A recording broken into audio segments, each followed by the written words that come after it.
Ladies and gentlemen, our program will now begin. Please welcome the CEO of the Churchill Club, Karen Tucker. Hello and welcome. Thank you so kindly.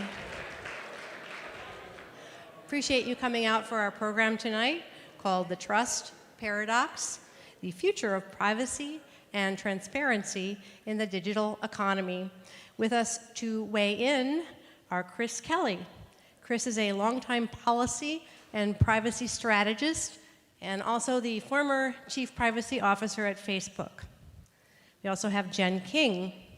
Jen is director of privacy, the Center for Internet and Society at Stanford, and then Ruby Zefo, chief privacy officer at Uber.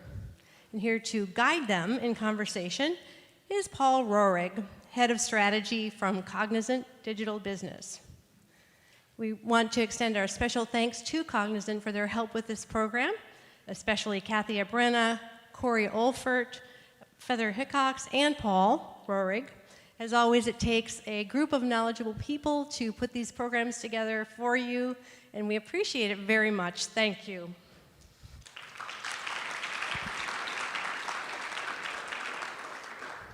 For our new guests, I know we have people traveling among the U.S. states as well as internationally who have joined us this evening. Churchill Club is the premier independent thought leadership forum in the Silicon Valley and Greater Bay Area.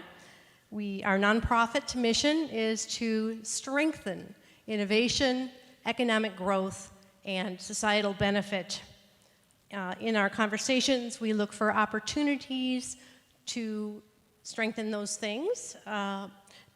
We look at possible future states based on key trends we are seeing today, which is what we're going to hear tonight from our panel. We always ask our speakers not to pitch or promote, but rather to focus their comments on what's new, next, not widely known. Thank you very much for your attention, and let's now bring our speakers and Paul to the stage. Thank you.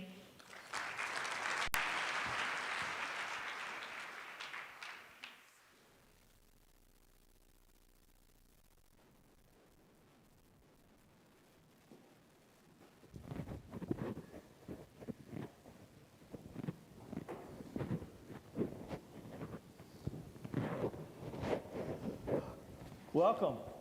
Thank you all for coming. Tonight we're going to begin to not solve everything that could be solved related to truth, trust, transparency, and privacy, but we're going to give it a go. There is simply no bigger topic in any media channel right now. It's either the rise of national populism or what do we do about the new machine, the new internet machine that run on the internet that are creating more amounts of business value than the industrial economy of years ago. And it's changing how we're relating to companies, how companies create value, and perhaps even more importantly, how societies form. And in fact, putting a lot of stress on societies, which is why there's a huge amount of debate. And we're going to crack into what is the future of trust? What is the future of privacy? We're going to be as applied as possible, as practical as possible, and we're going to mix it up a little bit. If you've been to Churchill events before, we're going to go and ask some questions as we go and keep this as moving as with some energy and some jazz. Okay? This is where you would go. Okay. All right. Okay. All right. Trust, the biggest issue of our day. So who is responsible for our private data, for our own personal data? So let's just walk around the panel a little bit and start. What do you think? Like, who is responsible for our data?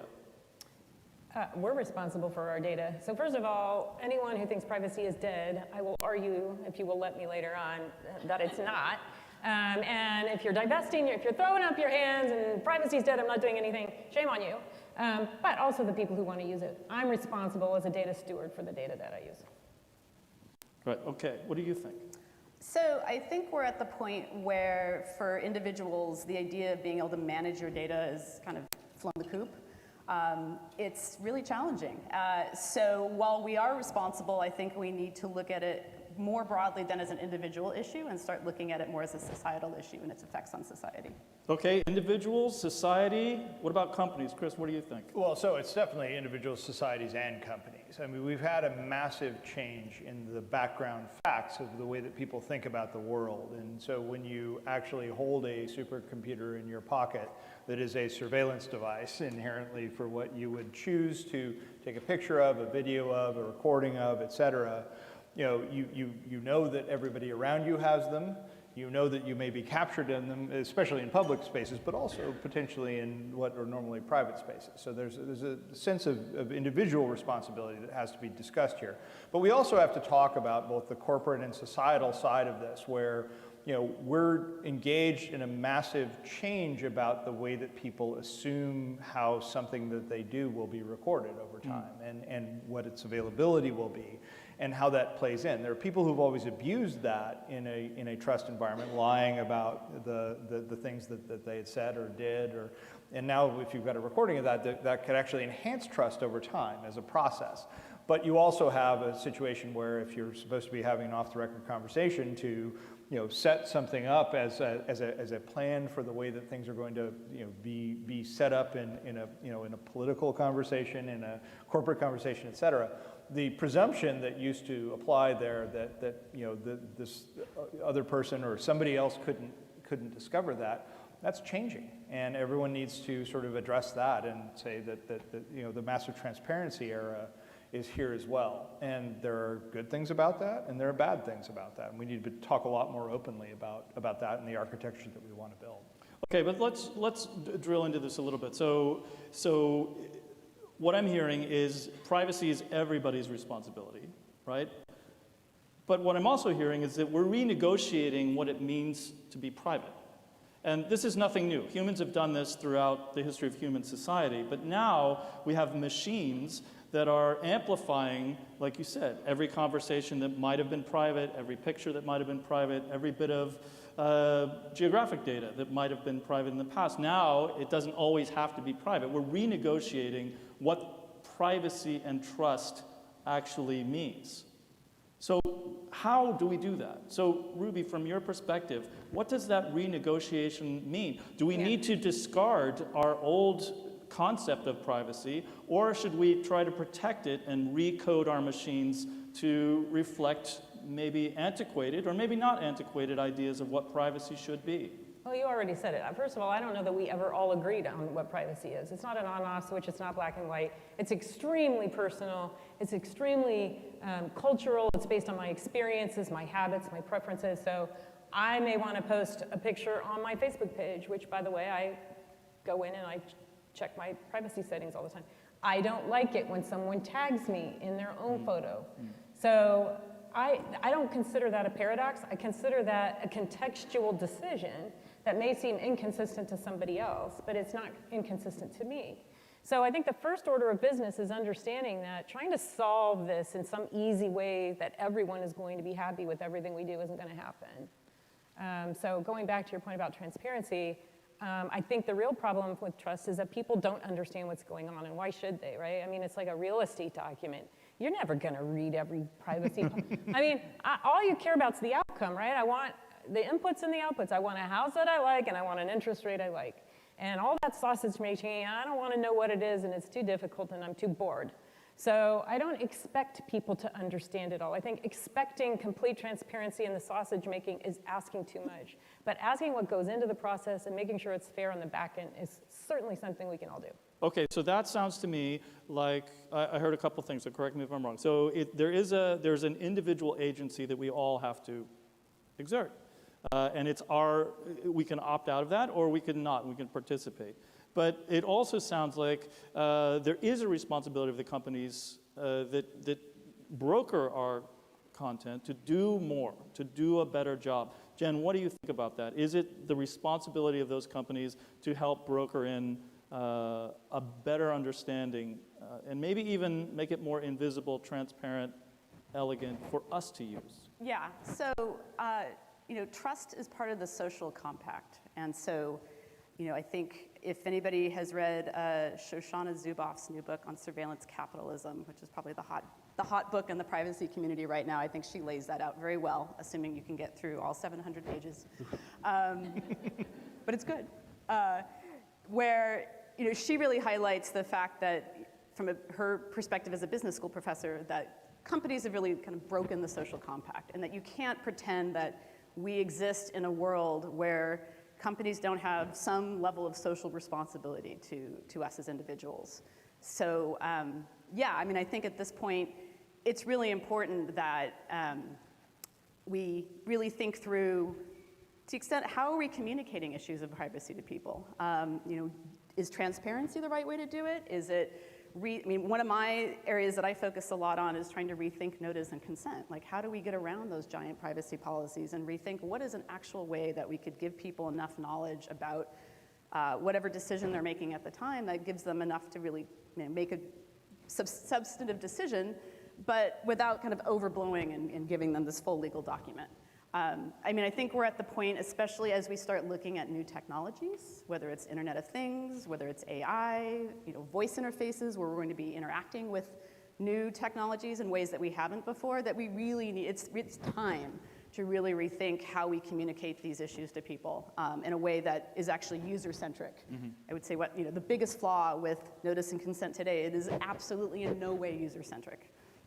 These are documents written by lawyers, for lawyers. I apologize to the lawyers here in the room and here on the stage with me. No offense. But I think you guys agree with me.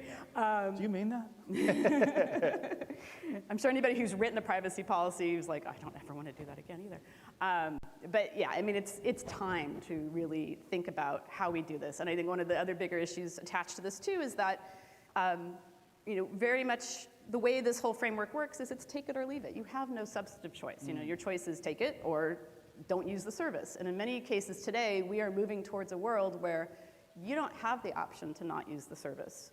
It's becoming pretty mandatory. I mean, I think if you surveyed this room, you'd find a lot of people in here who maybe aren't the biggest fans of Facebook, for example, but they may have to use it. Especially, I know there's a number of students here tonight, and I know at Stanford there are students who their social groups or school groups, mandate them essentially to have to be on Facebook in order to get the information they need. So, this world where, we can just walk away and say, never mind, I won't use X service. That's getting narrower and narrower. I think there's fewer things that we can truly just say, I can't live without that.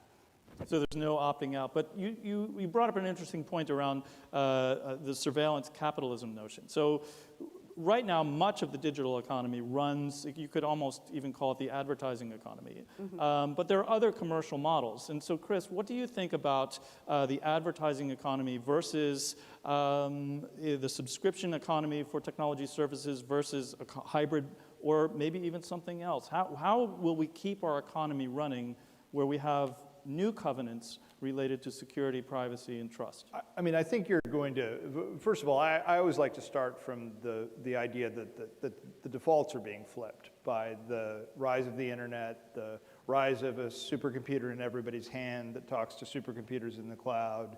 The default is now surveillance rather than non-surveillance, or recorded rather than non-recorded world. And companies have to smartly negotiate that. Now, from an advertising economy perspective, you get a great subsidy where you're brokering attention the way that traditional media networks have. And you can use that to generate great profits, both in the growth of the advertising market and the sort of shift from TV, which still generates billions of dollars of revenue every year, to a more sophisticated, more targeted version of what you see on Google and Facebook and Amazon and a number of other players in the space. And that enables those companies to spend a lot on product development and to think about what all these things might look like, to allow for better customer service too, because you know more about the customer. So there's a consumer benefit that sits there too. It's not just your profile gets sort of sold off across the web. The classic thing that everybody still says about Facebook is they're selling your data, and the company continues to adhere, I think quite rightly, to the idea, no, actually Facebook doesn't sell the data. If they did, they would be less valuable. You have to come to Facebook to do the match. And that's how they generate a fair amount of revenue. And they defend, and quite properly in my perspective too, that's to make sure that the basic service is free. So then the question is, can you layer services on top of that and make different offerings and approach this in a different way? And I think the answer to that is just yes, too. But the idea that you would preclude offering a free service is probably not necessarily of benefit to any consumer. And you know, that ultimately people obviously need to be educated a lot more about what's going on. They need to have architectures that can reflect their preferences. And that was one of the things that I took as one of my key charges at Facebook, was to think, how can we build a system that allows people to make choices about what they share and with whom? And I think that you've seen the company turn back to that in a pretty major way lately, which I think is just exciting. Right. I think it's an interesting point also that these machines have never existed before. Right? There's never been any machine like the internet, like a Facebook, like a Google or an Amazon or a Netflix or an Uber. Those are net new, and we're still negotiating the terms of our endearment with these new machines. But you said something before, Ruby, that was, I think, maybe part of the solution as well, which is we don't want to show all of the sausage making, right? That's too much for normal humans, non-lawyers, to deal with. It's too much for anybody, right? So it's too much. But you also said something about AI. So is AI, which has also been portrayed as potentially dangerous to society, but is it also part of the solution to give us more trust and privacy? Yeah, so first of all, can I just say a word about machines? These things don't invent themselves. Even AI doesn't invent itself. There are people behind the machines. So I asked somebody who shall remain nameless, but it was not Mark Zuckerberg, who was the former head of a very large data-driven company, who had just had another fine, and I said, given what you know now and looking back at the history, would you do anything differently about what you do with people's data and how you treat the customers? And he said, nope. We do everything we do for the customer. As if he knows, he knows what's best for you.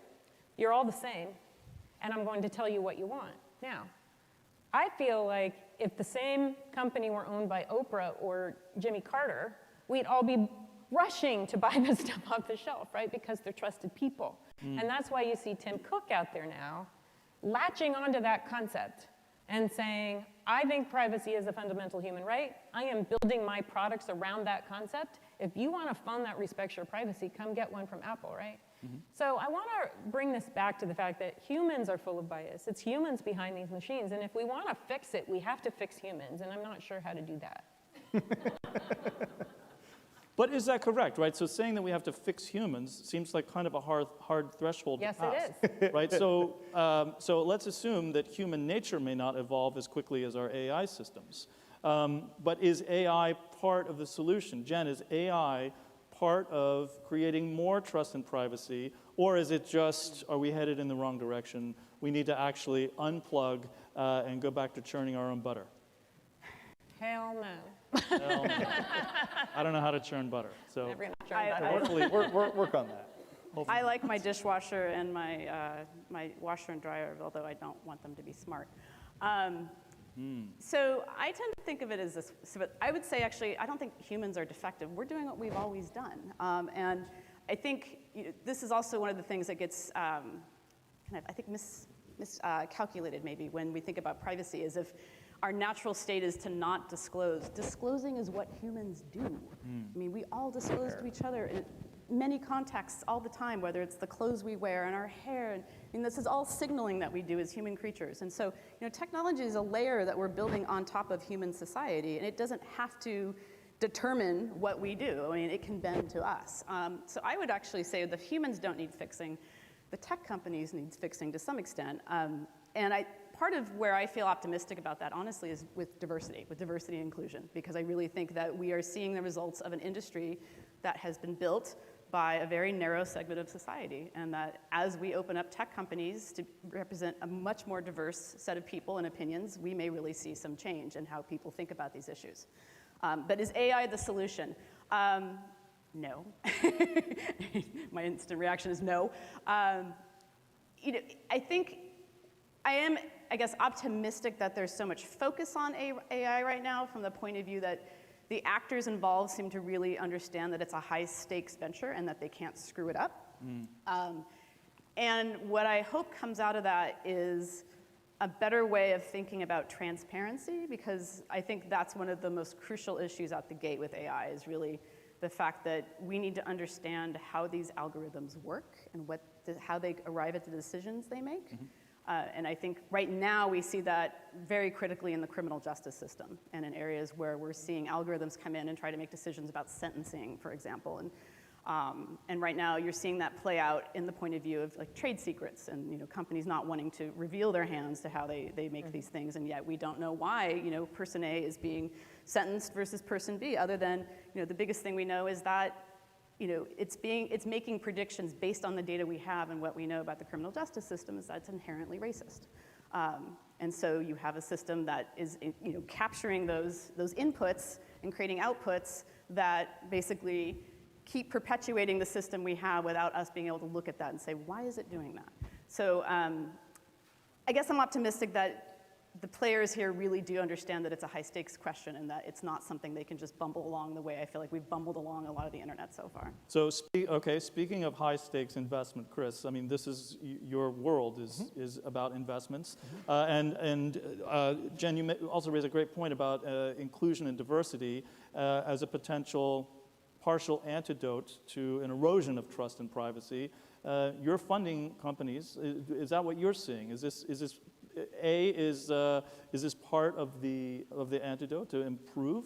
How are you seeing that? There's a deeper and deeper understanding about how important getting this right is, and I think that there is an openness among a number of different, large influencers and everybody who comes up through the industry. And one of the best things about the Valley here is how how they'll celebrate a 20-year-old who comes up with something, and it doesn't matter sort of that they don't have the pedigree, the right backing initially. And then obviously there's signaling that happens every step of the way over time, and things kind of move up, people move up the ladder. But for the most part, it's exceptional people with exceptional insights, and that's how you build to massive numbers of people using your product over time. But that has to evolve too, and I think that there's an understanding among those who have sort of gone through that process and successfully that the goal is not to cement everything in, it's to think about how things should evolve and how you continue to make sure that you're connecting with people over time. This is the first time that we've ever had massive interconnection among human society at distance. It's always been localized. It's always been people sitting in rooms together conversing. Now you have again, the supercomputer in your hand that connects anywhere at any time, and that's going to get even more enhanced over time. Now you end up inevitably with the Skynet worry is what I like to call it, of course. It's the totalizing AI that comes in and decides to do away with the inefficient humans who operate in this space, and they send back Terminators in time, and they get elected governor of California and all of these different things, right? So it's a real worry. You have to worry about the ethics of these things and to think about them.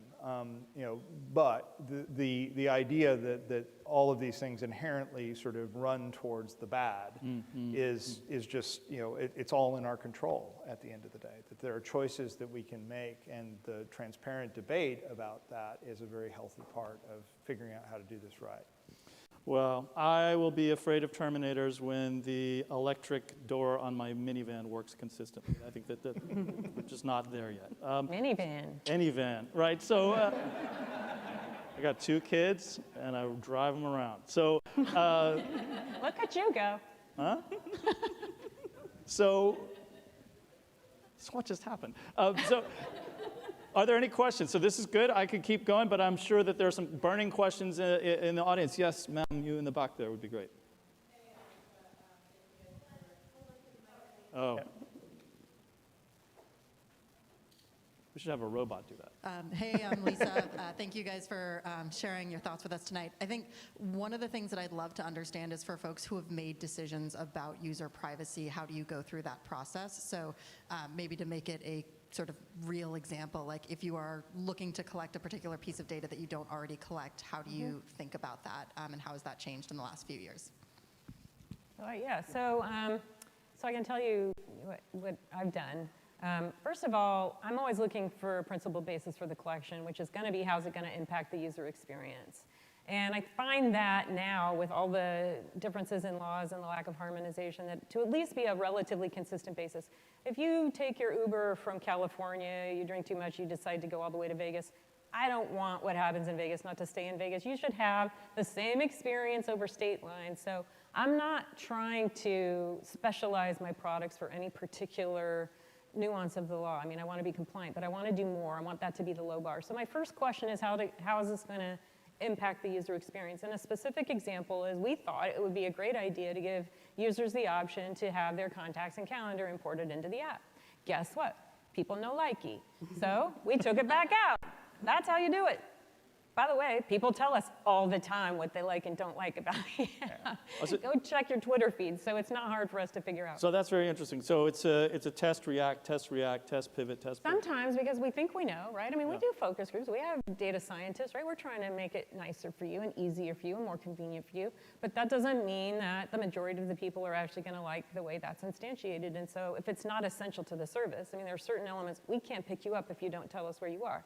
But if there are other elements that we're offering to you as a convenience and you don't like it, that's the great thing about an app. It's much more flexible and you can take things in and out. Chris, what about you? Are there cases where maybe you've learned something, or you've decided that's data that we don't want that data in? Well, I mean, a lot of it is about thinking about architecture. The last thing that we launched before I left Facebook to run for a regulatory position, Attorney General of California, was the per object privacy that we had where you could select the audience for every post that you had. And the goal was to be maximally empowering of individuals to make that choice on their own. And so you want to think about how the various products that you build are going to be used in an average consumer environment. And you do user testing, you do feedback all the time, and there are these amazing feedback loops that operate through Facebook and Twitter now.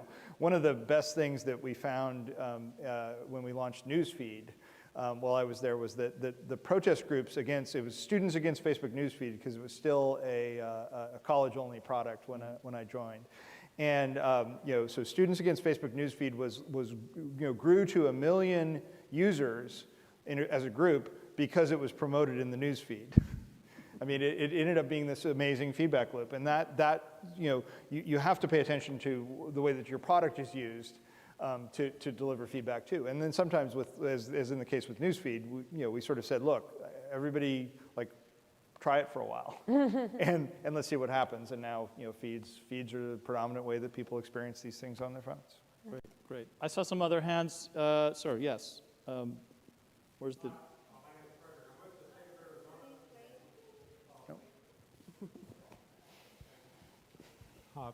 Panel, my name is Frederick. I'm with the state of Arizona, and I've been following the privacy issue very closely.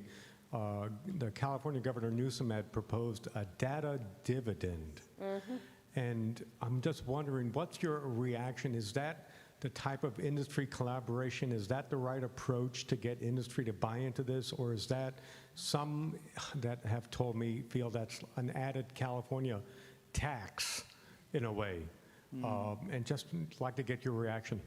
Jen, why don't you take it up? Yeah, I am a little skeptical of the pay you for your data movement. And it's because it's very difficult to price your individual data. What's valuable is data in the collective and not so much data as the individual. And so I think that, other people will have stronger opinions about the idea of giving people property rights in their data. It seems like intrinsically it makes sense. One of the pieces of data I've been studying lately is DNA, because I'm very interested in the genetic testing market. And it seems, common sense that you would own your DNA. It's yours, it's your genetic code. So what does it mean if you're licensing that out? Do you want to get compensated for it, for example? So I'm a little skeptical of that proposal. Mostly too because I feel that as an information management problem, the last thing most of us really want to do is to manage our data. How many of you actually organize your photos? Anybody? Yeah, how many of you have smartphones full of photos and there's no rhyme or reason to it? To some extent we are using algorithms that we're trying to organize them on our behalf because we'll never do it on our own. I feel like most of us are not interested in actively managing our data, so it becomes something you kind of delegate. That said, I think it's something I think we may have to revisit in the longer term, and I'm going to use the B word, blockchain, only because I feel like this is one of the few areas that I feel like blockchain could potentially be useful in the future, which is being able to kind of track our data and basically have kind of data custodianship. So a company takes your data and essentially they have to watermark it, for lack of a better word, or basically, authenticate it in some way so you're able to track it as a unit from, where it's been. So you have a better sense of where is your data. But the idea of necessarily being paid for it, I think we would spend a lot of energy on something that would ultimately be fairly disappointing for most individual consumers. So I want to turn this on its head for a moment. So there's something that we put out as a little provocation called the trust paradox. So there's a lot of discussion about perceived violations of misuse, monetizing data that I didn't say you could monetize, a hack, some sort of privacy breach of trust occurs, and then there's an uproar. People get mad and Twitter lights up, and there's a momentary conflagration, but over time, we don't unplug. So what we say is not exactly what we do. Or we may unplug, but then we're going to plug back in again. So there's a paradox between what we assert about trust and transparency and what we actually do, which would drive the actual economic imperative of providing trust. So Ruby, explain that trust paradox. Is privacy something we actually have to worry about, or is it privacy theater? No, first of all, we do have to worry about it, but I think, alluding back to my former comments, first of all, if you're going to bring out your torches and pitchforks because somebody sent you a tailored ad, and then you're going to give all your data away for a $2 coupon to the Waffle House, that's on you, and that's the paradox you're talking about, and it happens all the time. I don't mind that Zefo shoes follows me around eventually. I will buy the shoes. It's a good tactic, and I get a free service. And you know why they're doing it. Right, I know why they're doing it. But I'm going to admit something that's kind of embarrassing right now to kind of prove your point on the other way. So I said privacy is super contextual and based on experience and your habits and everything else. So I'm going to go back to your genetic testing thing for a moment. As a privacy advocate, I really care a lot about everyone's privacy, not just my own. And so I go out with my sandwich board all the time and talk about this. Here's an area where I don't care because based on my experience. And so I don't view this as a paradox. I view it as a contextual situation that makes me have a bias that I've recognized, and it's on genetic testing. I grew up in Sacramento. My home is in the center of a bunch of rapes from what we called the East Area Rapist, who's now known as the Golden State Killer. My dad bought a gun and slept with it under the pillow. I was afraid to go in his room at night. I knew if anyone broke into our house, someone was going to be dead. So if you ask me how I feel about this man being caught by genetic testing, I'm like, F him, good. But yet I'm a privacy advocate. Does that mean I'm full of contradictions and paradoxes? I don't feel that way on the inside. I feel like I've made a judgment call based on my experience and a weighing of the benefits versus the detriments. And for me, that's where I come out on it. But for someone not knowing my history, that's going to look like a contradiction. So we don't know where people's attitudes come from. So I am reluctant to judge. Chris, what about you? You're helping shape businesses. You've been involved in, one of the biggest ones. So what's your thought on this? I think the question is, how do you build technology that allows people to make their own choices? That's the key to this, and finding that balance to not make it so complex so that the technology gets legalistic too. You don't want to be interrupting people every 2 seconds to ask them, do you really consent? Really, really, really? And you've seen the GDPR move, which I think is generally speaking a good thing. And I think a lot of, sort of making this more transparent, having a more uniform approach to it, it's driven good things here in America, not just in Europe. And I've always had more comfort with the European approach than I think a lot of my American colleagues have had. But you can't make this a bad experience for people. That's a disaster too, because what they'll do is they'll just they'll put stuff up. Well, they'll sell the data for $2 at the Waffle House. It's this easy, like, how does a contextual choice get made?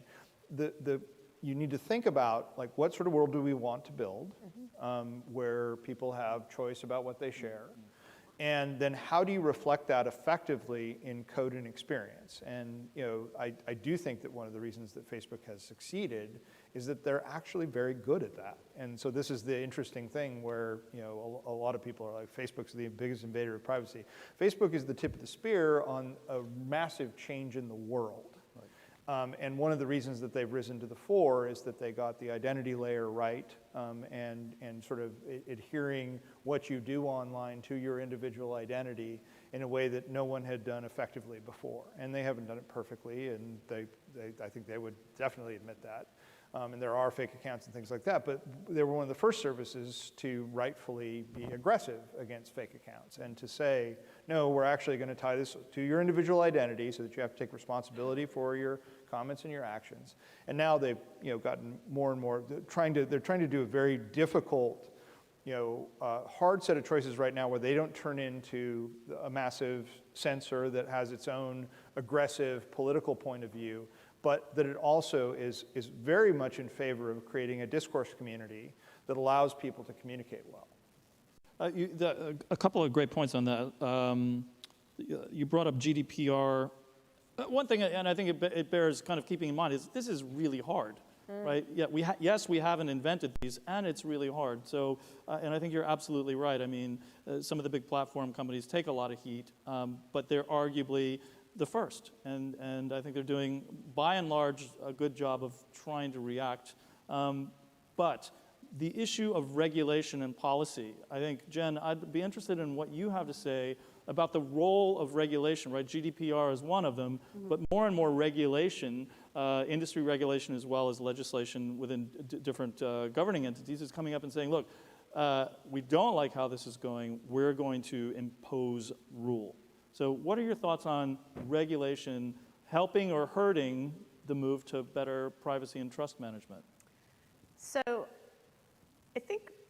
one thing I would want to clarify is what we mean by trust. And so I think we talk about trust a lot in this space as if people are individually trusting these companies like they trust people. And I don't think that's right. At least my own research would argue that that's not how people think of it at all. It's not like I have a personal relationship with Mark Zuckerberg, and when I think, he might be the exception because he's so well known, but Tom from MySpace. Your first friend. Yes, exactly. But for the most part, Nobody knows what MySpace is. I taught a class not long ago, and I said eBay, and half the audience or half the students were like, "What's eBay?" Ooh, I know. That's college today. We're getting old, people. So I have a minivan, and now I want to go to Waffle House in my minivan. So anyway. And give up your privacy As well, for $2. For $2, yeah, why not? It's a good waffle. I'm sorry. No worries. So trust. So trust is one of those things that is not so much about our personal feelings about the company. Trust is more what I'd call structural, meaning what are the things that kind of enable trust? And some of that's trust in institutions. We talk a lot about there being an institutional trust crisis in America right now because we have less faith in government, less faith in it to be effective. I think all those things kind of feed into kind of bigger issues of trust that even affect this space. And so given that when we talk about trust, I mean, part of it is maybe your individual relationship with a company and how that company treats you, but it's also related to all these structural issues. And so from that point of view, what I find in my own research is that people are looking to the law when it exists, and oftentimes they don't understand that the law actually doesn't, in the US at least, that we have very few laws that actually protect you and the information you divulge online. They are looking to kind of structural ways that they think they can, that they think companies will react. So one of the things I hear often is like, well, I'll complain on Twitter if the company does something I don't like. And so that really is going to the court of public opinion and thinking that companies can be punished for their actions by basically embarrassing them. And so just this is a way of saying that I actually think legislation is an important part of the puzzle. And it's sorely lacking, I would argue, here in the US. And especially, I think, you see that in kind of the worst corners of the market. And that's where I think of online tracking, the ad tech And I will just say right up, like, I think a lot of what ad tech does is really sinister to people. I mean, people don't like it. They don't like the sense that they're being tracked, and they don't understand who's doing it and why. I mean, your shoe example that I think is the best possible example, in the sense that when people get tracked by doing some behavioral tracking, at least you know right now that I looked at the shoes, now the shoes are following me. It's a feedback loop. I get it. I might think it's annoying, but at least I get it. The whole meme we've had around, is Facebook listening to me, I think is a really good example of where that's gone over the edge, where people just don't understand. Like, why was I just talking to my friend and suddenly I'm getting ads about this? You know, and I can explain why, if anybody cares. But it's, but it's just to say that, you know, people don't like that. And so where we see the kind of worst, the excesses, I think, are in the data brokerage, you know, online tracking, where it's kind of a race to the bottom. You know, we talk about data being the big oil, and I think that's where we see people really aggressively pursuing it kind of with no boundaries. And so to some extent, I feel like legislation is necessary to rein in a lot of practices that are exploitive and really don't respect kind of people's boundaries and where they want their information to go. In terms of like individual legislation, the GDPR is a big, complicated thing. I've been spending a lot of time the last couple of weeks looking at the California Consumer Consumer Privacy Act and trying to make sense of that one. Good luck. Yeah, it's it's been challenging, kind of thinking that one through. So, you know, the big question is that I just got it today in another context. You know, are we going to see federal privacy legislation? You know, there's a lot of people interested. I've talked to members of Congress on both sides of the aisle. Everybody says privacy is a bipartisan issue. I think that is true.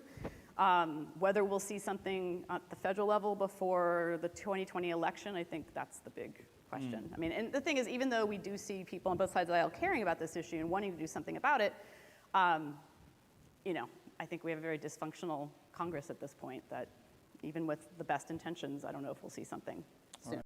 At least not before the CCPA goes into effect. All right, so, but certainly a necessary player in managing whatever our definition of trust is and transparency. Okay, so let's get, he's already got the mic. I'm ready. So I ask this question as, I would say, as a recovering advertiser who steered hundreds of millions of dollars to the social platforms, and now as someone who's also written a book on trust. So we just talked about all of us human beings as having cognitive biases, and that's a challenge in this era. We also just, and I thought you guys expressed it wonderfully, talked about how government is moving in the right direction with legislation, but we all remember how Washington works, and it's going to be a long journey to that point. Today itself, the federal government announced that they're going to go after Facebook over certain discriminatory practices around advertising. My takeaway is that every stakeholder in this equation, there are issues. I don't have confidence that the platforms will necessarily rise to the occasion. I think government will be too slow. I think we human beings are imperfect by definition. So it seems like a depressing state. And my question is, am I thinking about it the right way, or is there more hope? Chris, are we should we be depressed? should we be depressed? Bring him out of his depression. Right. No pressure. So, look, there are always going to be challenges, and every platform is going to be misused in a variety of ways. And the question is, can you design against that well? And the law has to play a role in thinking about how you design against misuse well. I think that there are, broad principles that can be reflected in law and regulation, and I think that there are broad principles that the platform companies can articulate around this that will evolve over time. And the content standards on Facebook have gotten more and more sophisticated, in particular, over time. And you saw that in the change, including the announcement that they made ahead of this charge that was brought by the Trump administration about how they're going to basically be much more focused on the way that the platform promotes or blocks non-compliant ads. Also the announcement that they made about that's promotion of white supremacy was going to be sort of per se hate speech. And that's something that they've walked a very fine line on for quite some time. And the motivation behind it is a worry about becoming, a platform with too much of a political point of view. And that, is I think a very legitimate and important worry. That platforms have to pay attention to, because if your goal, as I was saying earlier, is to build a discourse community for the world and to share and connect everyone, there's a lot of ugliness out there too, and so you have to figure out how you allow the expression of that without promoting it. And that's where a lot of the distribution discussion and controversies have started to come in. So I'd say I'm long run optimistic about this. I wouldn't be depressed in the long run, even though some depressing things are going to happen, because people do depressing things. I mean, one of the key things that I had to deal with when I got to Facebook was the epidemic of grooming of especially teenage girls and boys on MySpace and Facebook. And MySpace had an identity layer that wasn't really tied. It wasn't tied to anything. It was easy to create accounts and fake accounts and to hide your identity. And we had a different approach to that. But the assumption was that this was just going to grow as we grew, as much as MySpace did, that it would be as bad on our platform, and all the discussions with the regulators. And we were able to get over time to an understanding that, no, actually, if you architect it differently, you actually get different outcomes. And that was actually, I think, a great learning experience for them and also for people at the company. Because there were certainly people who wanted to say, oh, we just can't take any responsibility for that. It's like, well, maybe we shouldn't have legal responsibility, and there are good protections still for platforms, and there should be legally for being held legally liable for what third parties do on your platform. But that doesn't mean that you shouldn't build a platform that sort of reflects humanistic values. And the question then is how you do that effectively. And we experimented with a bunch of different ways to do that effectively, including allowing users to vote on the terms of service, which nobody remembers now. They'd have to read them. But we did in fact try. Well, exactly. Yeah, we did try this, and I think you've seen a little bit of a return to that on the user content issue, where there's going to be this panel of 40 or 50 experts who are sort of qualified as a Facebook Supreme Court on appeals, which I think is fascinating, and I think it would be great to see how they implement that. Oh, so that's a very interesting response. In spite of or because of the difficulties of wrestling with these very fundamental issues of what is trust, what is privacy, and how do these platforms all over the world in every industry actually encode our social better selves. And in spite of the bumps in the road, and some of them are pretty significant, it's still a song of hope, right? And so what about you? I mean, you're at the front lines of this right now as well. So what do you think? Do you have a sense of optimism or? I am probably the Pollyanna of privacy, which is hilarious because I'm a totally cynical, sarcastic person. But I am, and in fact, just to give people hope, I've been going around giving outlandish percentages of chance that a federal law will be passed this year, just to give people hope. Today, it's 30%. So, so I think it's important to stay hopeful and do what you can. But I also, back to the point of principles. So privacy by design isn't just a buzzword, it's real. And if you approach things from a principled basis, you're already going to be on much firmer footing than if your first glance at this is going to be, what can I get? How much money can I make? What can I grasp? I don't know what I'm going to use it for, but I need to have it just in case. That's the wrong way, and that's bound to fail, and you're bound to make people angry.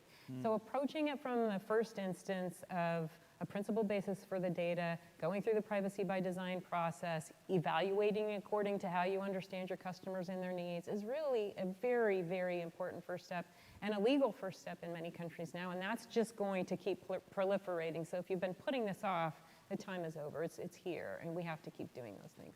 I love that answer.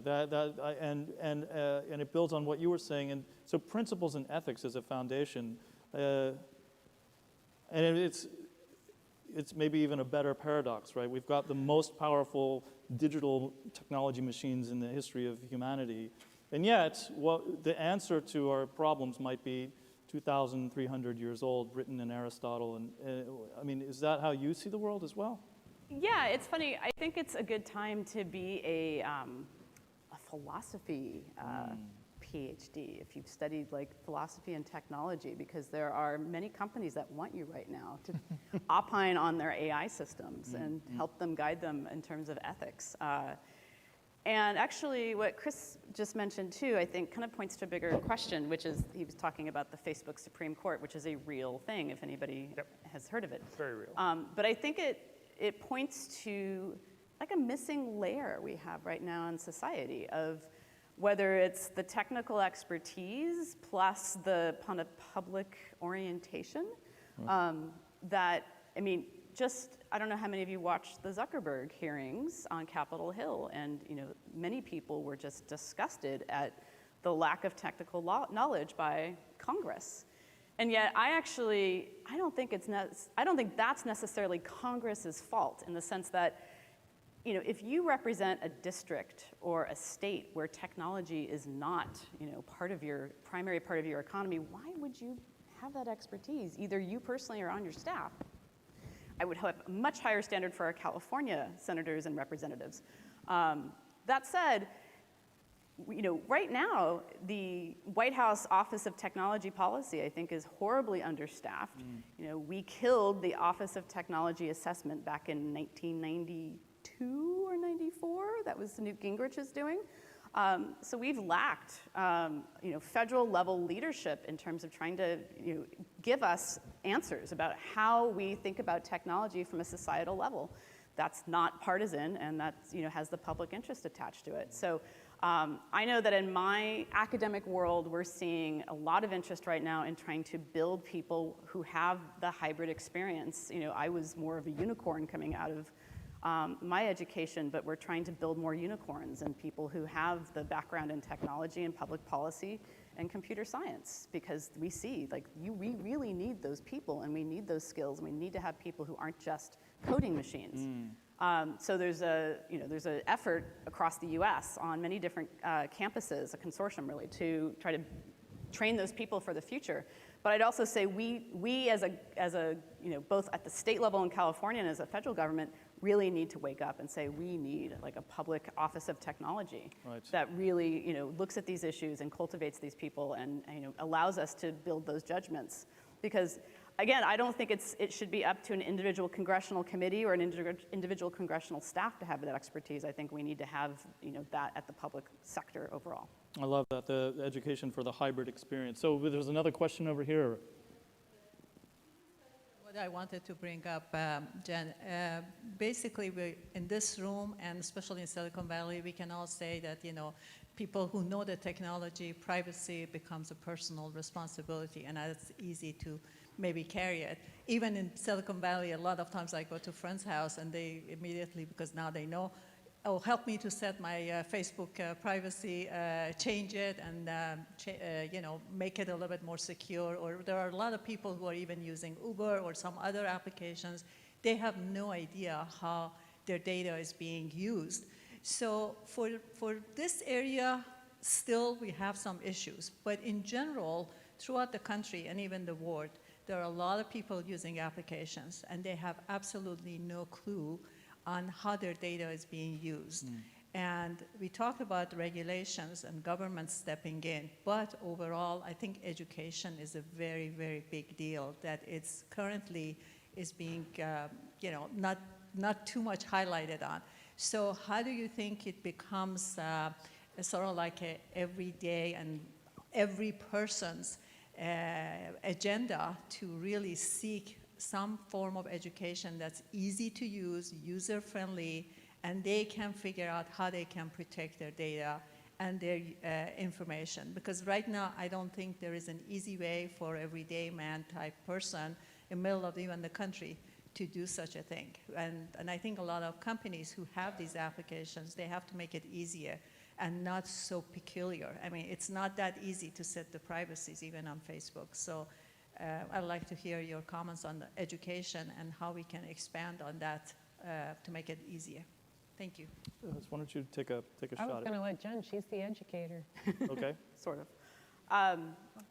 Yeah, so I was just, I'm putting together some comments on the CCPA, and that's one of the key things I am raising is the fact that we're getting ready to institute this law in California, but there's no education funding attached to it. You know, there's no public outreach attached to this law, so we'll pass a law and nobody will know we have these new rights. I agree, and I feel like public education on this issue is desperately wanting. As a parent, I feel I'm not quite at the stage yet where I've had to really grapple with it, but it seems extremely uneven and completely random according to what school your kid goes to and if the people there happen to be, or the teaching staff has interest, or there's a parent who like me who can come in and talk about privacy to a class. So that would all I think entail a lot more effort and a lot more money. Which clearly is a problem with education in this country, period. So that's where I'm a little depressed about that one. That said, I'm wary about putting too much pressure on individuals to have to sort through all these things on their own, just because I feel like it's complicated. I, right now, have been trying to really get at the bottom of location privacy and location tracking on both Android phones and iPhones. And it's complicated. As someone who has a PhD, I am like beating my head against the wall, really trying to get a sense of, okay, what happens when we talk to the cell towers, and what information is happening, what's being tracked about us versus cell towers versus the providers. Like I couldn't educate most people about that issue, and then expect them to have to make educated decisions about it. My point of view right now, as I've been looking at location privacy, is if I turn off location on my phone, does that mean I'm not being tracked anymore? Like, that's the kind of level I'm trying to sort through right now. Like, is that a meaningful choice? Like, if I want to educate you to say, hey, I want to use a smartphone, but I don't want you tracking me, I want to have the ability to turn off location tracking for whatever reason, does actually flipping that switch do what I would expect it to do? And so one of the things I'm discovering is on Android, no, it doesn't. Google is still tracking you. You have to dive into about many different menus and turn off at least 2 other settings before you get some semblance of not being tracked. And even then, I'm not sure that's actually what's happening. So that's where I'm like, yes, I would love to see more education, but I would hate to put the pressure on kids, for example, to say, you have to make the right choice, because more often than not, it doesn't matter if you want to make the right choice. The technology is probably not going to let you make the right choice. So that's from an educator perspective, but what about, what do you two think about that? So in terms of, it sounds to me like one of the big hurdles that we should collectively commit to is that not only do we not want to expose the sausage making, but we don't want to make it a requirement that you participate in making the sausage if you just want to be, private, whatever that means to you, right? I mean, is that, so that goes back to the burden, more of a burden on the technology companies. Yes. Okay, we solved that. Done. I mean, a lot of it is about how do you facilitate choice and make it easier. And some, you can do broad swaths of sort of high, medium, low. You always have to deal with the corner cases, though, in some ways, because, I mean, fear drives a lot of corner cases. The joke that I always used to like to tell in spaces like this is, I just want to tell you all in advance, none of you can tell anyone I was here. That's my privacy setting for this setting, right? People make ridiculous demands sometimes too, and so you have to think about like the trade-off in the way that things operate. I was recently called a privacy zealot, so I understand. Zealot. But the best way is in context, right? So again, an app has a leg up, because if you've turned your geolocation services off, it pops up and says, hey, we'll be able to find you easier if you want to turn them on, but it's up to you. Right. I know exactly why I'm being asked.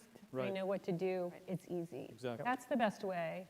But there are a lot of choices to be made, and so that can be overwhelming too.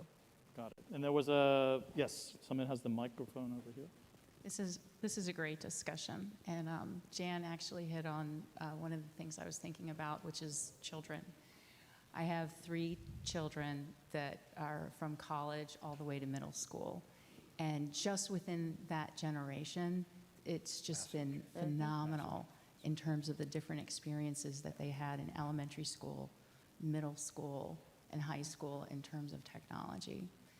So some thoughts about this idea of privacy. Going back to what we were talking about, legislation, the idea of exploitation. You know, data is worthless until you exploit it. So I know, without overcomplicating and understanding the technology, I don't want my data to be exploited. And there's a whole other level of concern as a parent. I really don't want my kids to be exploited. So you know, what does that mean? I don't want people to know where they are. I don't want people listening to them. I don't want people tracking them. I don't want bad actors following them on social media. So there's basic things without even understanding, you know, what the technology or what the privacy setting is. I know that I want to keep my kids safe. So I just wanted to kind of pose that since we started around that. We've been sort of focusing on, you know, mostly our, you know, ourselves as adults. But do you think that there's going to be a faster move to really kind of harness in this exploitation of data because children now are being exposed at younger? I mean, it's happening in elementary school now. They're on the social media and they've got smartphones. Right, good question. So you want to go? I'll jump in. You know, look, I have an 8-year-old and a 10-year-old, and watching their experience as they play on their iPads, and you know, there's the screen time worry and all those discussions. But then there's also the how do you interact, and we have let them interact with friends online in a very sort of controlled environment. On Minecraft especially is where a lot of this happens. But yeah, you do have worries about that, and the question is how is the data being used? I mean, we're very active in sort of discussions with them and timing of their usage and all of that, but also, you know, knowing a bit about the way that those interactions happen, et cetera, and setting those rules. You know, COPPA here in the United States, the Children's Online Privacy Protection Act, sort of has scared most companies off of deep data collection for under 13s and almost the impossibility of doing, you know, verifiable parental consent. The signaling from the FTC has always been that they're going to be unreasonable about establishing that in any given way, and that actually has been a fairly protective, protective device for kids, a law for the kids in the United States. You know, we'll see how that evolves around the world. But the interesting paradox of, you know, you talked about, you know, not tracking, you know, and not having, you know, people who might be predators being able to get access to them. Well, the question is, how do you know who the predators are? And we had a big discussion about this with law enforcement over sex offender registry lists and handling all of that. And the complication of that has always been that the registry data is bad. And so you ended up in this, where how do you do some more collection in these debates? And I ended up getting involved in legislation here in California that in a number of states that expanded some collection on that front, but there were legal fights around that too. So it ends up being an extraordinarily complicated factor. Sometimes you want more data, and sometimes you want less data. Sometimes you want tracking, you know, available for a parent, say, but you don't want tracking available for somebody who would do your kids harm, of course. So how do you architect systems that allow for the good uses of this technology and restrict the bad ones, or at least make them highly unlikely? And that all gets into wild data design and product design questions that is often really, really hard. Or there's an off switch. Right. I mean, it could be binary. Oh, I'm sorry, he had the mic. Sorry, go ahead. Oh, yeah, we have time for a couple more, so why don't you, and then we'll take the mic. Yes, very pragmatic question. Tell us how you personally, individually, are using technology. Where are your limits on data collection? For example, do you have smart speakers in your home? Are you guys wearing wearables? What apps are you using? Let's get real, because that's really going to tell us your level of trust. Oh, can I start? I'm going to start. I'm probably the Luddite on this stage right now. I only got like a flat screen TV a few years ago. I have no personal assistant in the house. I have a dumb watch on right now. I have really old cars that don't connect to anything. I use my phone to navigate. I like a moat around my person. On the other hand, call it a paradox if you want, I'm also very active on social media, which is kind of required by my job, and I'm okay with it. But I'm also not one to go spreading around a lot of super personal information. You won't see me at the doctor. You won't see me talking about the loss of a loved one on Twitter. So, you know, I've made my choices, and I have a balance that I think is right for me, because I don't want all of my information out there all the time, and I don't get a big high from that feeling. I don't have any smart speakers or appliances. I've been testing some, but they're in my office, and they're all unplugged right now. My smart assistants. Unless they plug themselves back. Unless they're battery powered. No, they're not, luckily. To me, like the bar that I need to aspire to one day is I don't have encrypted email, which to me is like the ultimate of, like, that really shows your commitment to privacy and security, and I don't have encrypted email, because encrypted email can be really challenging. I use apps very judiciously. I have kind of the ultimate privacy settings turned on. I'm very conservative about how I use social media. I do not post pictures of my kids almost ever. Yeah, I tend to be pretty wary. I don't have a lot of apps on my phone. I have had location turned off, although I've been experimenting to see what happens when you leave it on. But for the most part, I've been diving into the iPhone settings and switching it off constantly. Yeah, so I'm pretty parsimonious. My Facebook profile picture recently, I put a shark hat on my head and sunglasses, but that's just awesome. That's nothing. Yeah, that's about being cool. But as somebody who has a little bit of a public persona, I figured, well, my picture's out there, so the biometric iris scanning world has already got me for that, facial recognition. One thing, though, which you didn't ask, which is I have a different password for every single account. Oh, I do. I use two-factor authentication on any account that I think is sensitive. I mean, those are things that you can easily do, and I would recommend everybody do, just to keep the data you do decide to put out there as secure as you can. I use smart speakers at home. I think that it's a useful sort of expansion of computing power and access to devices that I do pay attention to the settings, and I do pay attention to where they are in the house. So they're only in the kitchen and things like that. But I think it is important to me to sort of experimenting with that.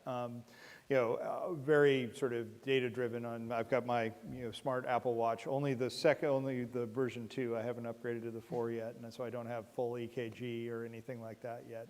I'm pretty use a number of different apps mobilely. I'll set some settings to turn off location at times, but for the most part, I operate pretty openly and mostly use platforms that I trust. I mean, two-factor authentication is a critical part of making sure that security is maintained, and that has stood me in good stead so far. So it strikes me that everyone, the key takeaway from across the three panelists is that there's an active management, right? There's nothing passive about it. It's a real expression of agency, and they've thought about it. But there's also, I think, a recognition from the dialogue that we had. There's a recognition that the software has to be better. It has to be more human-centric. It has to be user-friendly. And there needs to be a legislative construct around which all of these interactions to make sure that there are more stable guide rails set up, I think. So I think we have time for one more question. I think about it. Yes. Yes. So I had a really quick two-part question. One is in the mobility sector or system, people are trying to visualize trust. Your car is going to care about you, et cetera. I would love to know if there are good examples of visualized trust, and I mean art, aesthetic, mobility issues, but not cars necessarily. And is there something like the global goals sustainability platform that the UN has adopted that secretly you guys are all trying to create for us that we don't know about, but people are working on? I mean, is there a thing somewhere where people are creating You've exposed the cabal. Magna Carta of trust? The Privacy and Trust Illuminati meeting. Yeah. The first rule is don't Talk about the Illuminati. don't talk about the Illuminati. So is there no? So okay. So to be serious, sorry. So seriously. So what are you thinking? Well, if I could rephrase the question just a little bit. So I heard a sense of, can we artistically embrace a future? Can we think about what's going to come down the pipe, right, in the future, right? So let's look out a little bit from a technology perspective, and things don't divulge anything you don't want to, shouldn't, but just more generally, not about a specific platform. But when you think about the future of trust and privacy, what's your vision? Is it a song of hope? Is it a song of despair? Think about, we're going to get through an election cycle in 2020. What about 2024? What's the dialogue about trust and privacy going to be in 2024? I can't say any more than I can. I'm not a technical person. I can't say any more than I can say what the next technology is going to bring, which in my lifetime I could never have imagined as a child. But I am a very hopeful person. People have worked through much more difficult problems than this one.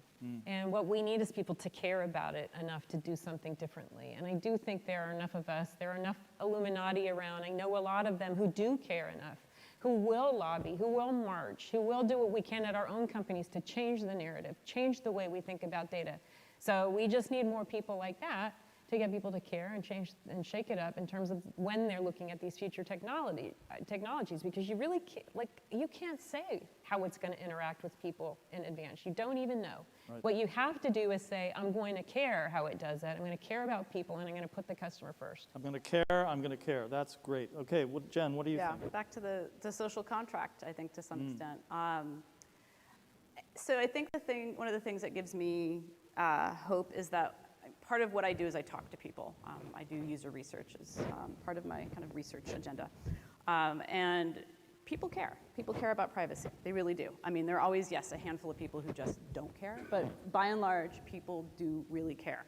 And what I see them doing, I guess, to subvert the whole idea of the privacy paradox is I see a lot of people engaging with these technologies, but whether rightly or wrongly, sometimes they're based on a very incorrect understanding of the technology, and sometimes it's spot on, but people really do take pains to not overexpose themselves.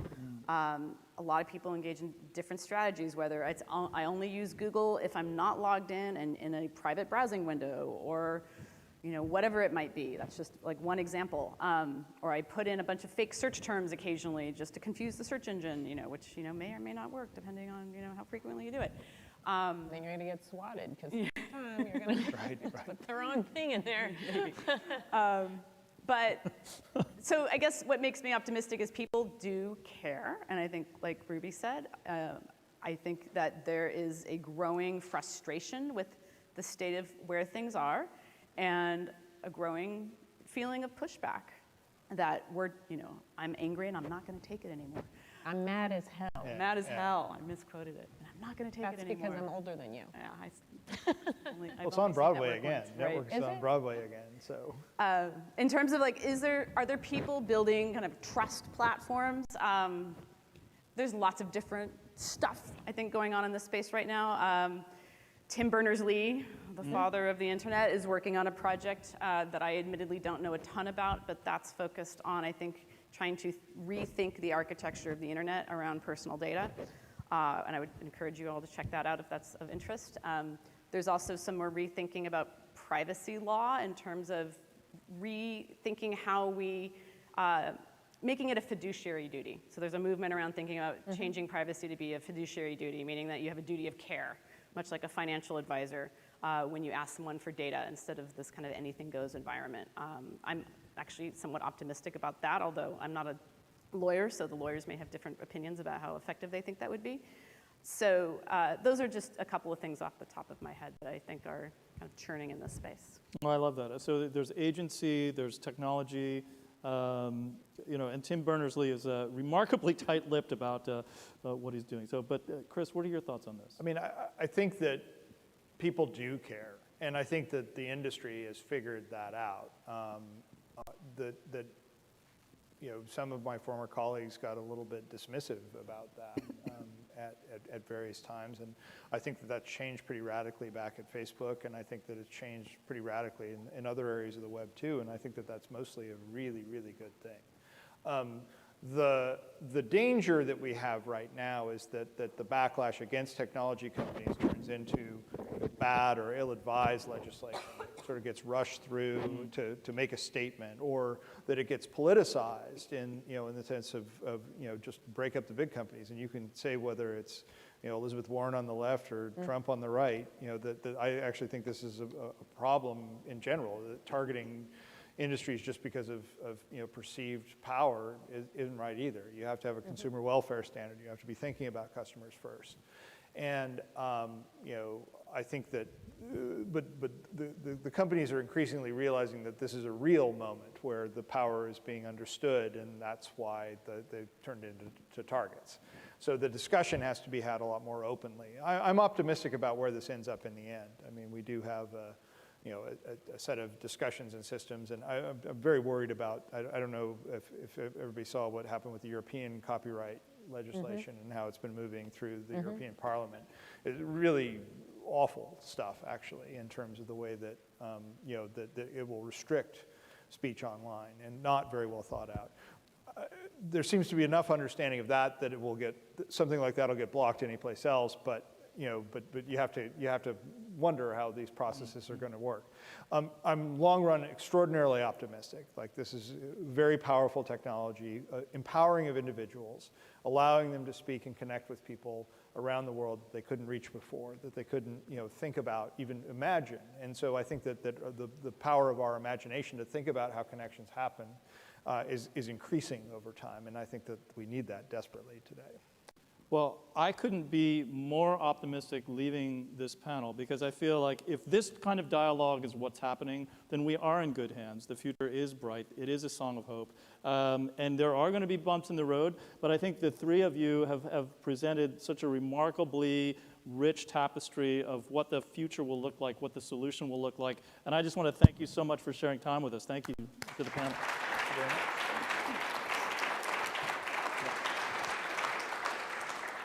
Thank you so much, Paul, Chris, Jen, and Ruby. We really appreciate you sharing your perspectives with us so candidly, and Paul for guiding the conversation so well. As a small gift for our speakers, we have for you tonight, of course, the coveted Churchill Club speaker t-shirt. Sweet. Yes, sweet. Woo! Thank you so much. Here it is, folks. Right. Please wear that in very good health. All right.